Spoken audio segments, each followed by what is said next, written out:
Hey there, and welcome to Ruck Up Buttercup, the podcast that's all about real talk for military spouses and families. I'm Sabrina, and we're so glad you're here. And I'm Ashley, and together we dive into the ups, the downs, and everything in between that comes with military life. From deployment tips to marriage conversations to PCS chaos, finding your identity and owning it, nothing is off limits. And I'm Laura. Whether you're folding uniforms, packing boxes, managing the home front, solo, or just trying to make it through another long week, you're in the right place. Here on Ruck Up Buttercup, we share real stories, honest conversation, and practical support for military families. We talk about the hard stuff, the hopeful stuff, and everything in between. Because military life is anything but one size fits all. This is a space to feel seen, supported, and reminded that you're never alone in this journey. So lace up those boots, lift your chin, and let's ruck up Buttercup. Military life doesn't define us. We rise in. You can also hear us on Wreath Across America Radio on Women in Media Wednesdays at 11 p.m. See you there. Hey everyone, welcome back to another episode of Ruck Up Buttercup podcast.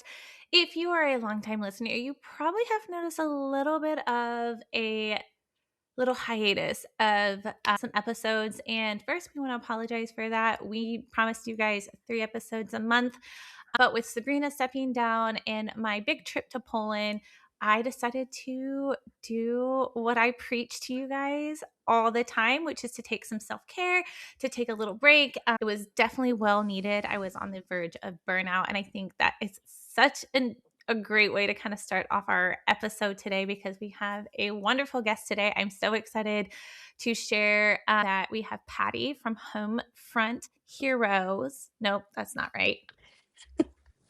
HomeFront Haven. Yes, I was like, HomeFront Heroes. I'm like, she is HomeFront Haven, y'all. And I'm so excited because me and Patty, we connected through the MSAN cohort, right?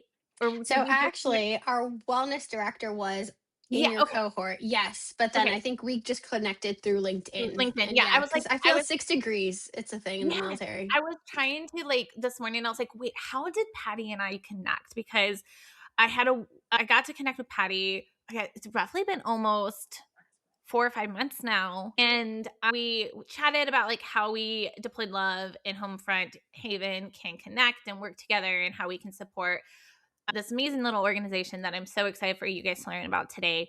And I think that's just a testament to what community and connections can do and how it can connect you to just the right resources and the people that are going to help just uplift you and help you on your journey through military life. And I was so excited for our connection and to learn about your organization. So first, why don't you start off and tell us a little bit about yourself? You're a military spouse as well, a mom of 2, and give us a little rundown of your military spouse journey.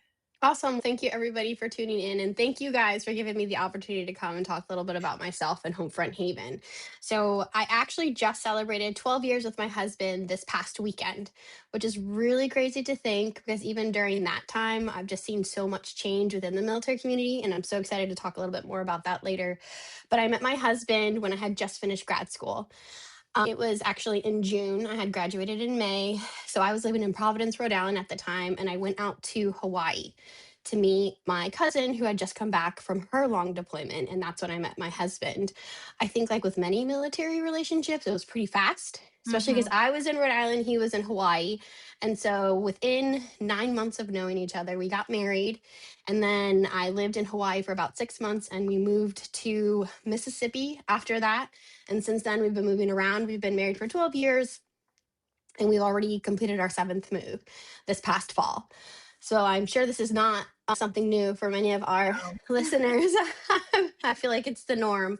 But because I graduated with my master's in public health and met my husband right away, it left my career in a standstill. We were moving every 2 years, so it made it really difficult. And then I couldn't hold myself into clinical research because that's what was available. It wasn't my passion. I went into public health because I wanted to do more grassroots and help with policy and impact. And so as we moved along, I started to realize that there was a lot within the military space that I could work with. And I started to work at advocacy level and helping to support military families because that was near and dear to my heart. When we lived overseas, I saw the impact that came with having a community. I actually had our first child out there. So it was the first time having a kid. We were 1,000 miles away in a brand new culture. And it was our military spouses that stepped in to help me with the pregnancy and then postpartum as well. That's when I really realized how important it was to have a community, especially with mental health, because that's the first time, like I mentioned, that I was having a child. So it was new. I didn't know what I was doing. I don't think any of us knew what we were doing. Yeah. And I actually ended up experiencing postpartum depression during that Mhm. time. And so, again, having to come back to that community. And so when I left Bahrain, I made it a mission to keep paying it forward wherever I went because I saw how influential that was with my own life. And so I've always tried to join FRGs or any other type of spousal groups that are available. Now, fast forward to year 10 of our marriage, my husband goes out on an individual augmentee, which I was 10 years in. So I thought I already, as a seasoned spouse, I knew all the acronyms or understood Uh-huh. the process, but I had no idea what an IA was. And especially in the Navy, typically when the service member goes on deployment, it's the entire command that goes, or everybody on the same vessel, whether it be a ship, submarine, what have you. So the fact that he was the only one from his command going overseas, I had never experienced that, didn't even know that was a thing. And it really impacted me because we had just moved to the area. I had two small kids. Our youngest at the time had just turned 1. And because we had just moved to the area, I didn't really have a community just yet. And so with him going, it also made it difficult to start that community because, Mhm. again, I'm used to him going on deployment where everybody else's service member has gone It's too. going through the same thing and you guys are Exactly. connecting together. Yeah. And you find any reason to get together, right? You're like, oh, let's go out to eat, let's get the kids Mhm. together. But in this instance, everybody's service member was coming home every night. And I don't want to say I was forgotten, but it wasn't really at the top of mind for people. Right. So I had one spouse that I really connected to, who's B, our wellness director, and she really poured into me and to my children. And I was also fortunate enough that I did have my mom who came and stepped up and helped us during that time. However, things ended up occurring with Hamas. So that's when everything happened with October 7th, and he had to be sent to Baghdad. And so I'm not sure if everyone really remembers, but during that time, there were a lot with like drone attacks, and it was just a high operational tempo, stressful time. And so that was the first time I started to experience an impact on my mental health because, Mhm. again, I'm used to him being on a ship, right? That's been his previous deployments. Now he's like boots on the ground, and I'm 33, 2 kids, and thinking to myself, am I going to end up being a widow? Yeah. And so that really shaped how I was like, I need not just community, but I also need professional help. Fortunately, again, my friend B really pushed me to doing like seeking therapy. So I ended up going through Telemind. And once I Love made it, Telemind. We're yes, huge yes. fans of Telemind over here. And it was great because as it's virtual, so it travels with Yep. you. They make Yep. it super easy. They worked around my schedule. And for everyone that's listening, there is a representative for every installation, at least all of the major installations right now. So if you are somewhere where you're like, I would like to know more information, send us an email. We will connect you with the representative because truly it is a great organization. They do so much for the community as well. Just a little plug for our Telemind friends, but they do a great job at continuous care. And I think that is Yes. so important for military spouses specifically. Especially in our instance, we were at an installation where it was more civilian. It was active duty. So we didn't have a fleet and family where I could go and find those resources. We did not have an MFLAC for adults, GJES service for children. So it made it really difficult to me to be like, I can't rely on these military resources that I normally would. I had to go out and find my own. And that's where I was connected with Telemind. And so after that experience, just making it through, thankfully he came home safely, but I made it my mission to pay forward again what I was receiving from the spouses, the professional help I received. And I said, no, I can't be the only one experiencing this. I Mhm. know I'm not the only one experiencing this. And so that's where the idea for HomeFront Haven came about. We wanted to be able to tap back into what military spouses do best, right? Form our community, but also throw in professional help as well and not make it so you're only receiving the help at a point of crisis. You're receiving it prior to that. Yeah. Because for me, I kept it in for so long. And thankfully, I was able to have the support. But I know for everybody, that's not always the case. And I think you made a really good point that a lot of us just suck it up. This is what I have to deal with, and I don't have time to go do this or go to an appointment or anything like that. And finding resources that can help you guys navigate that, like Telemind or whatever may work for you and your family, is so important. I'm a huge advocate because every situation is different. You were like, this is what I've never dealt with. And I feel like that's the Yes. new military normal. Everything that our service members are dealing with is new, and it's not known. We're going into the unknown, and it can be really scary. And those feelings are super valid, y'all. Like, please don't let anyone feel like your feelings aren't worth it because you signed up for this, because we don't like that saying here. So don't listen to it, because I grew up military, and did I sign up for my husband to go to Afghanistan during the evacuations and potentially not come home? No. Yes, he's infantry. I know he's going boots on the ground anytime he is being deployed. But at the end of the day, it's all in an unknown, and your feelings are valid. So please take that and hold on to that. If you are upset about something or you're scared about something, it's okay. But find your community. And I think that is where we had been so excited about collaborating, because like Deployed Love and HomeFront Haven, our mission is to provide military spouses and families with the tools to be able to navigate this lifestyle and to find a community and find whatever it is that you may need. Because I feel like everyone may need something. You may need a lot. You may need a little. You may need just the know that there's someone there to support you. Yes. So we're going to talk a little bit more about that silent weight of military spouses and how the emotional realities of a military spouse life, we don't talk about enough. Or I feel like it is talked about enough, but I don't know if we necessarily have enough people taking actions. And I see more and more spouses taking action, like with your initiative, our initiative, and there's so many other amazing initiatives in place, because so many spouses have been like, enough is enough. We're done. We're done with spouses not getting the proper care or continuous care. I think that's key. The continuous care for me is a big thing, because I know for me, that's been a huge issue, was finding the right provider and then having to go through the whole hoops of explaining things and all that kind of stuff, whether it's a medical condition or mental. So when we talk about that, what did you see during this? You didn't have that. So what was the outcome of your experience, and how did it, like, you talked about, hang on, let's rephrase that, because I don't like that. So you created HomeFront Haven because you saw something in need. So how did that come about, and what was the purpose of that? Was it for preventative purposes? How was it about that made that a mission for you? So after I saw the impact it had for me, because to be honest, and I'm speaking about it more openly now, during the time it was a little more difficult, but I did experience, for instance, suicidal ideation, which I think now that I talk about it more, I'm like, I think a lot of us experience it, but again, we normalize it, right? Because that's just, it's part of it, the lifestyle. Just, you have to keep going, you can't stop, and especially for a lot of us too, we have young families, and so you have that reason to like having to keep move forward. But then again, at the same time, you're doing yourself a disservice by just holding it in. And so to see myself get to that point, I was like, I wanted to ensure nobody else had to feel alone. And when I created this, it was more just of the sense that I want others to not have to feel alone as well. As I started conceptualizing the idea, I didn't realize that's when my public health brain came in. And I'm like, wait a minute, hold on.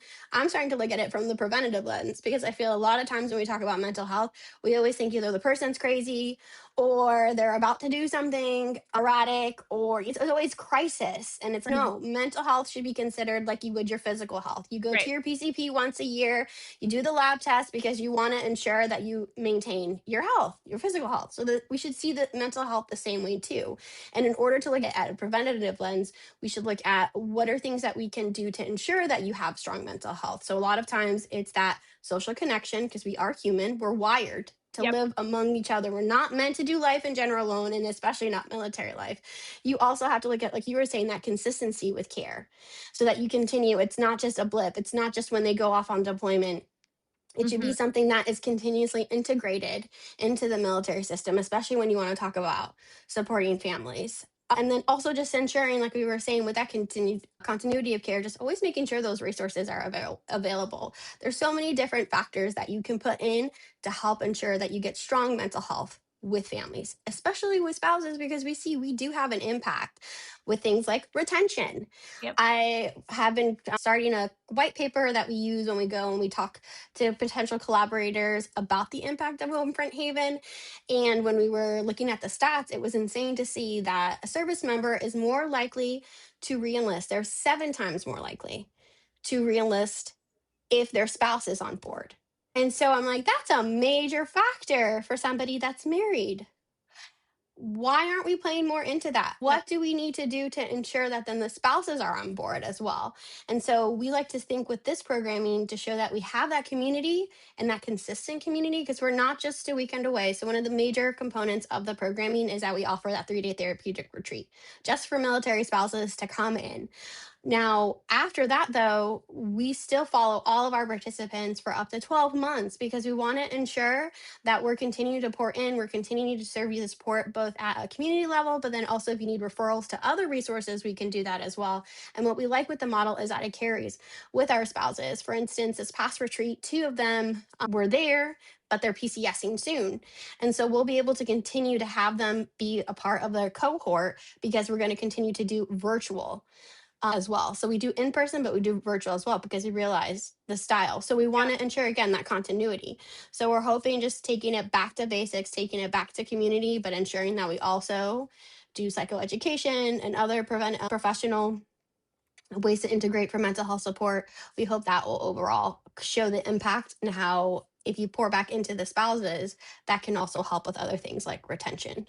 Yeah, and I think that's so important because and we always say it, happy wife, happy life. If your family is set up for success, then Yes. your service member is going to be able to perform to its best. We see it all the time. If there's a lot of problems at home, they may not be on their A game, or it could be a disruption because that service member has to take time away from training or duties or anything like that. And I think having that continuous care is so important because times of deployment and separation are going to be typically higher times where I don't want to say episodes because it sounds so wrong, but you may have higher chances of mental episodes where you are having those thoughts of suicide or whatever the case may be for you. And if you're set up with tools and tricks and all the things because you've learned them throughout the year, you're going to be able to get out of what all of us who've gone through the MSA and cohorts out of the basement. You're going to be able to, okay, wait, I'm in my field. I'll be in it for a second. But then, okay, what do I need in this moment? Do I need to call my safe person? Do I need to Yes.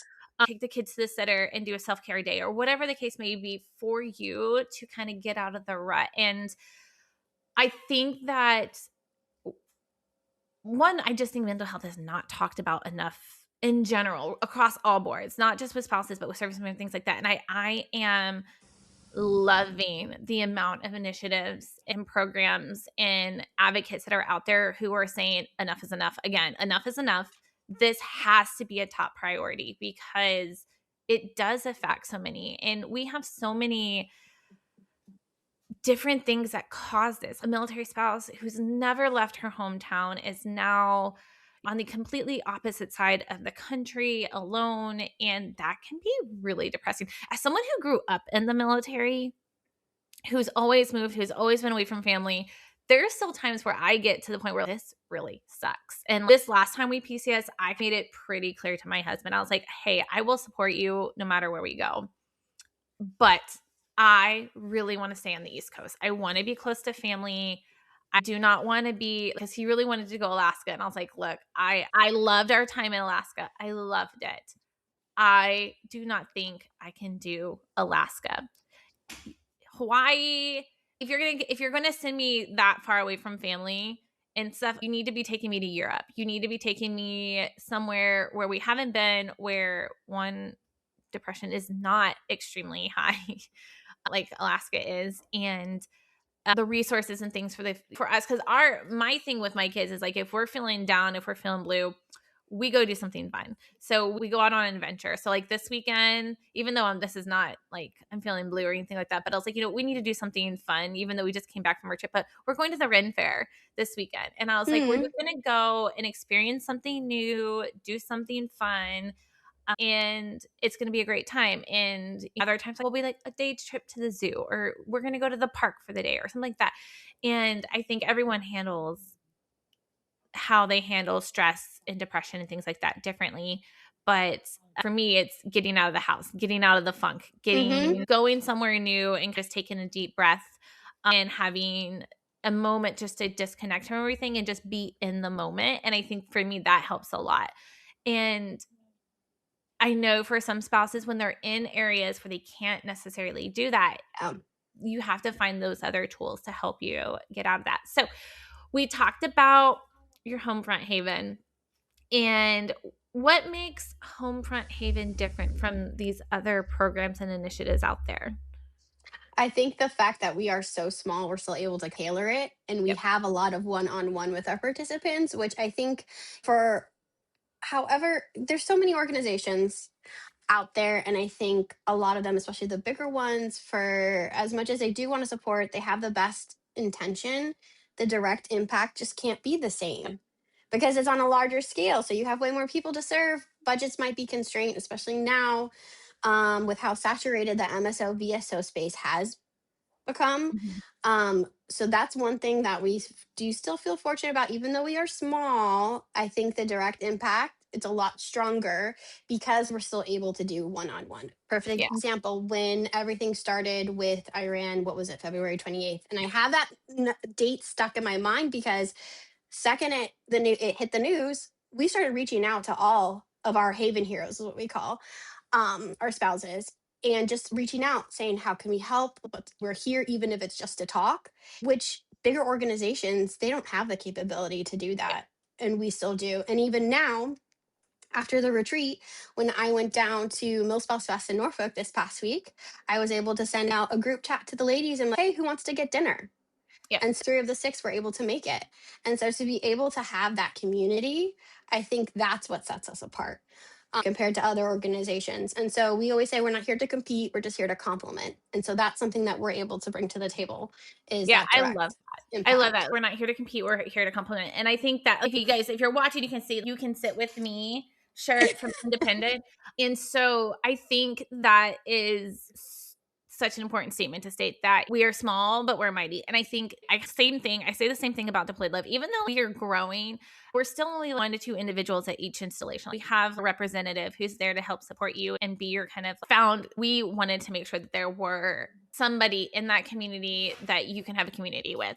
Whether that person is just doing coffee meetups or play dates or girls' night out or whatever the case may be, we saw, which is why we started our programs more than the holiday minis is we saw that there were so many spouses out there who didn't have an FRG or whatever it is in our counterpart branches, didn't have that connection to who it is. And so I'm always just kind of walking around. I went to the Millspouse Fest here at Fort Benning earlier this year, and everyone that came to the table, I was just like, hey, I know you're new. You may be a new spouse, you may be a seasoned spouse, whatever the case may be. I'm here if you need something. My email is on there. My phone number is on there. If there's a crisis and you really need help, please don't hesitate to call me or text me or email me or send a message through our social channels, because as a spouse of 16 years and a dependent for over 35 years, I know the struggles of military life. I know that there are going to be times that you think that you know what's going to happen, and then life is flipped over and you're just like, what the actual, and insert any word that you want to put in there.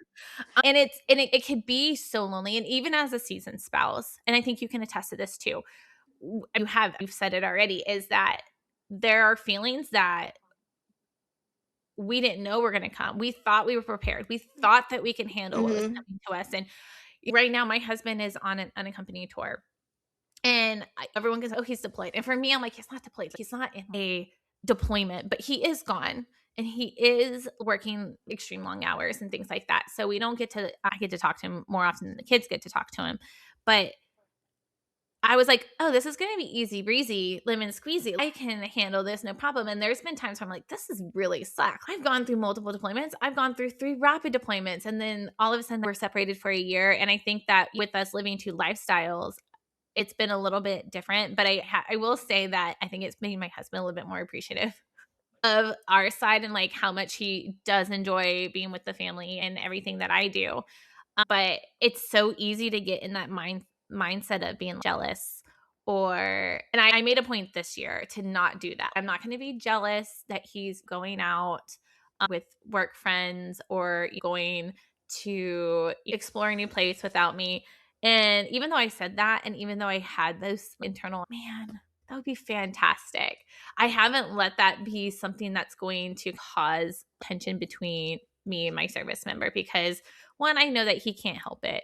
2, I want him to enjoy his time in Europe, because if he doesn't enjoy his time in Europe, that means I will never get to go to Europe as a duty station. But 3, I don't want him to be in a depressive state. I don't want him to just be sitting at home doing anything and everything and not having a social life or anything like that, because it's not fair to him. I can be like, oh, I'm at home handling everything, but that's not fair. So I think having conversations with your service member about your mental health and like how it makes you feel is important, so that they can understand if you are feeling those, you're out on the town and I'm stuck at home with 2 kids and blah, blah, blah.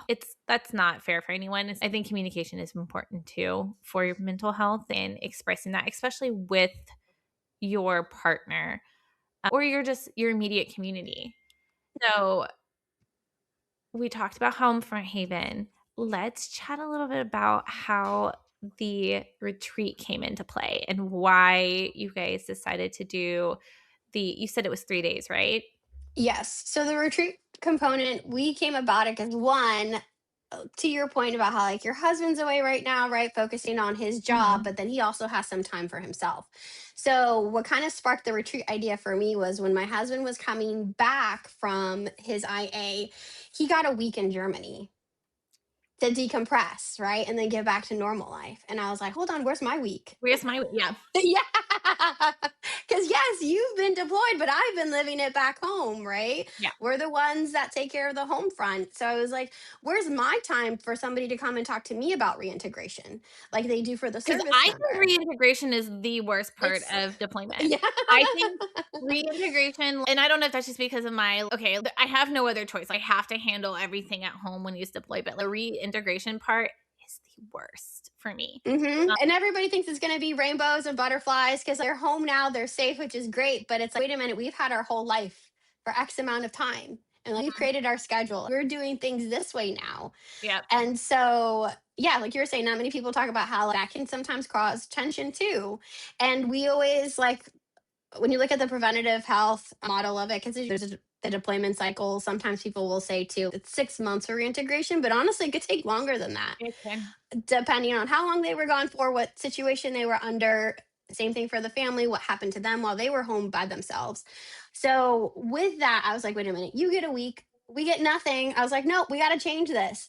And so that's how we came about the idea of let's start with the retreat model. So that's like our entry point. People can come, can have some respite themselves at whatever stage they are of the deployment cycle. And then from there, once they get that in person, they feel more comfortable too, to then want to continue on and follow the cohort for 12 months. Because I think sometimes we're a little apprehensive when we don't know who's on the other end. I found that kind of with this first retreat, because it was our first retreat. It's never been done before. When I would call people and be like, hey, we're HomeFront Haven. We're going to be doing this retreat down in Virginia Beach. It's no cost to you. I joke with our first cohort now. I'm like, I'm glad you all didn't think I was going to kidnap you. Because I can't. I wanted to go to so for everyone listening, I really wanted to go to the first cohort, but I was overseas during the first one. So I was like, I'll just let other people get to do it. Yeah. But I was like, when you first told me about this, I was like, sign me up. How can I be a part of this? But then you told me the date. I was like, dang. No, I know. I'm so definitely let me know about September. But My That husband was will a be big home then thing. too, so I'm like, Oh, what do we have see? to worry about childcare for the Yeah, weekend? no, perfect timing. But that was the thing because I was telling people they weren't gonna have to pay for anything. I had one spouse who broke down in tears when I told her, no, it's free. She was like, wait a minute, it's Yeah. free. She was like, I was gonna go regardless. I was gonna find a way to get there. She was like, but the fact that you are doing this for free, she's like, it means so much to me. Yeah. So that's essentially, we decided, let's do that. Let's have this in person so people can know one another. And they connected so quickly. And sometimes I joke as military spouses, I feel like we always connect quickly because we trauma bond. But they came in on a Friday afternoon. By Saturday night, they already had their group chat formed. They have a Facebook group now I love where that. they like will send each other pictures of what everybody's up to. And that's been a nice way too, especially for our spouses that are moving.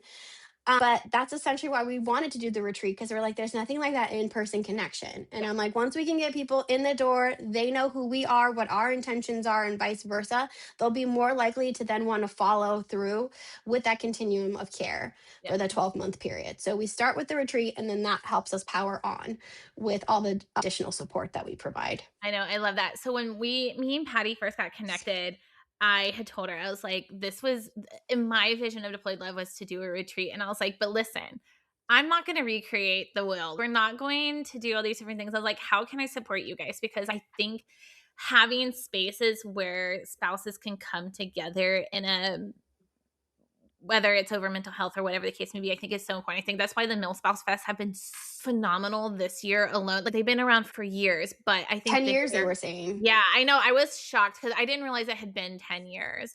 And I can't believe I had not been to one until this year was my first time. And I do know that this year they are at a lot more different locations and they are going to be overseas this year as well. But Yes.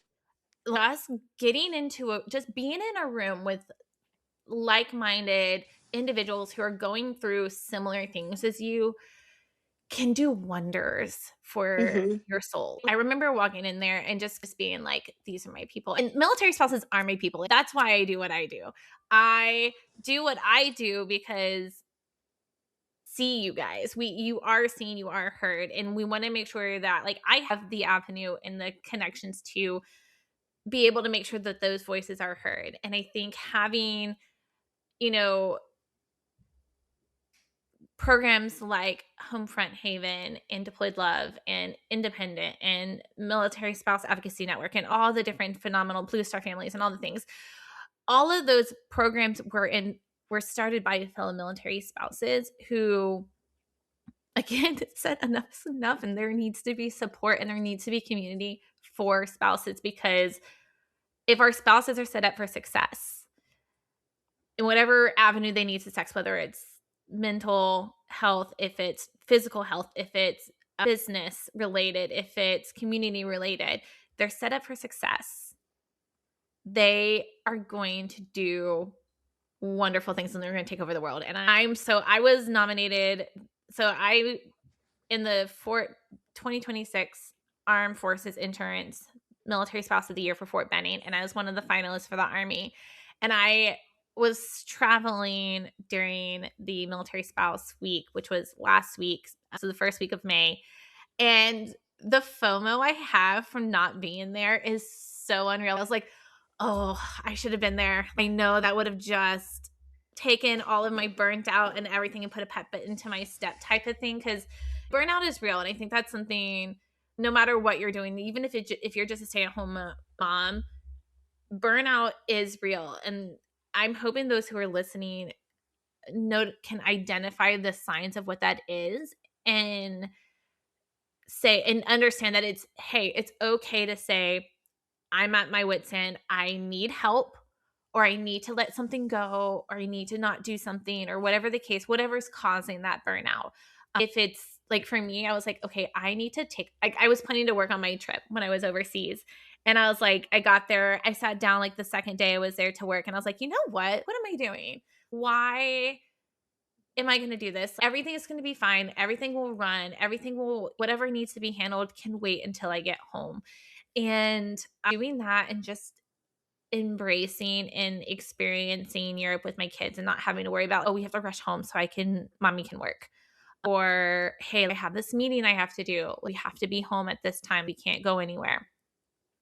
And just taking that off of my plate for a short period of time, I was like, okay, this is what I needed. I needed just to say, I need a little bit of time and go on. And I preach that all the time, guys. I think a couple of episodes back, I said, don't be me, because I never do what I preach. And I finally took my own advice, guys. And I think No, that, I love that because that's the big thing too. Because we always talk about resiliency, right? With yeah, spouses, we're so resilient. And I remember reading an article once, and they're like the dreaded R word. But honestly, I see nothing wrong with saying we are resilient. mhm, But you have to understand that resiliency doesn't mean suffering in silence, yes, right? Resiliency is acknowledging that you need to take a moment, you need to take a pause, and realize, what do I need to then be able to support my family? And I think if we did that more too, and I always preach this again because of preventative, I'm like, then I think when people do get out of the service, or when they have gotten out of the service, they wouldn't need so many services for mental health because they were already given those tools while in service. yeah, yeah, I agree. And I think that, like, when you had said, like, what about us for that reintegration, I think that is so important to have those tools set up. And so if you guys are listening and you are on a deployment, going into a deployment, or just in general wanting to learn new tricks and tips on how to have just better control over your mental health, I 100% think you guys should check out HomeFront Haven. Okay, so you just had, it was in April, right? Yep, we just had Okay, our so first retreat. April. We had 6 ladies come. So tell us when the next retreat is and what maybe our listeners can expect if they attend a retreat.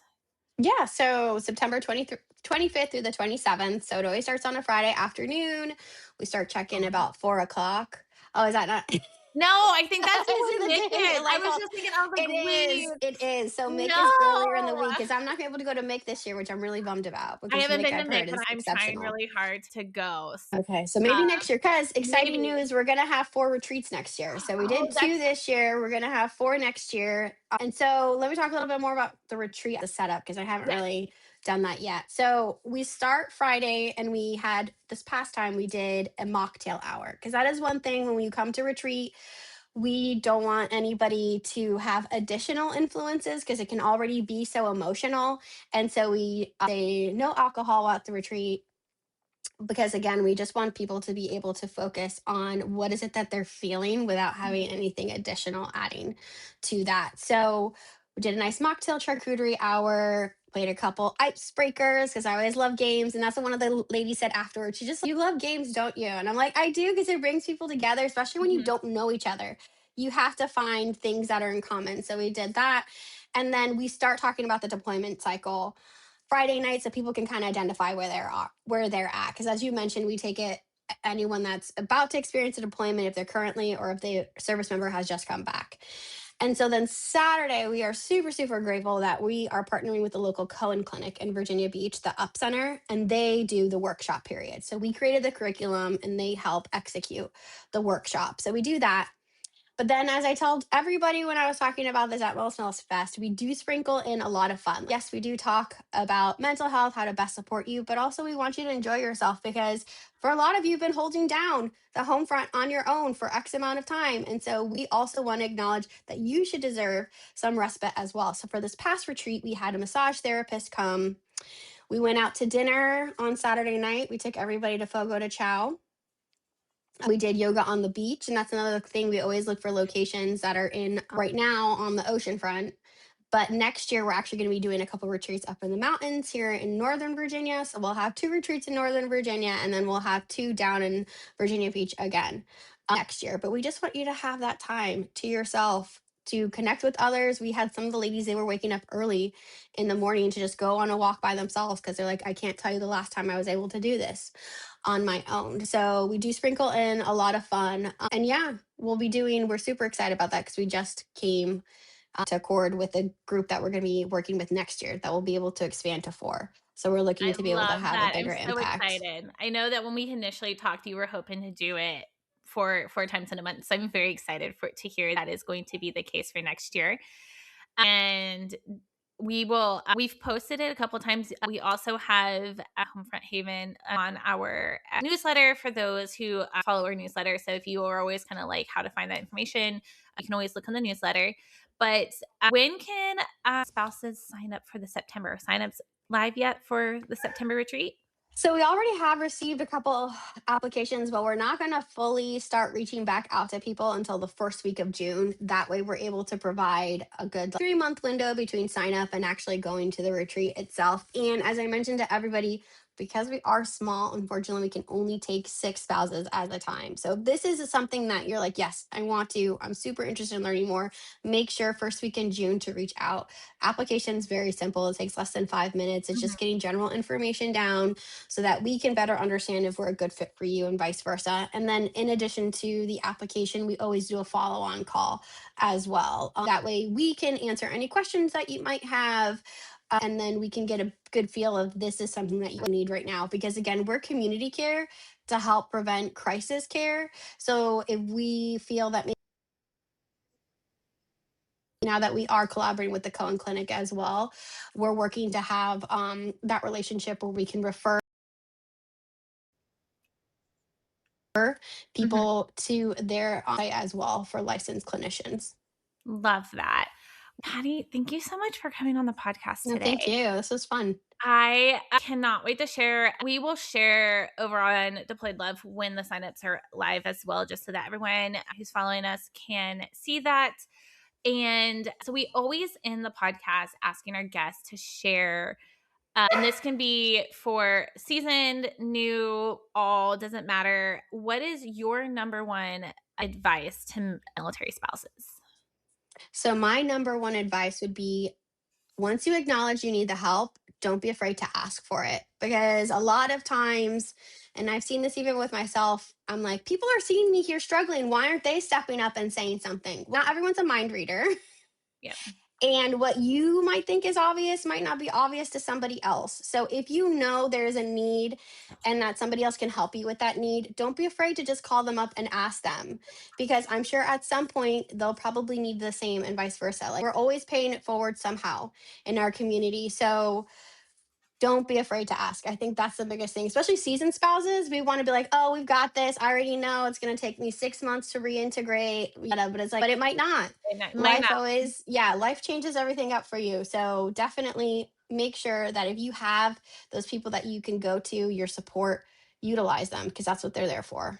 Absolutely. Perfect advice. Thank you again, Patty, for coming on. We will make sure that we share links to HomeFront Haven in the show notes for you all who are listening, and share over on our social accounts as well.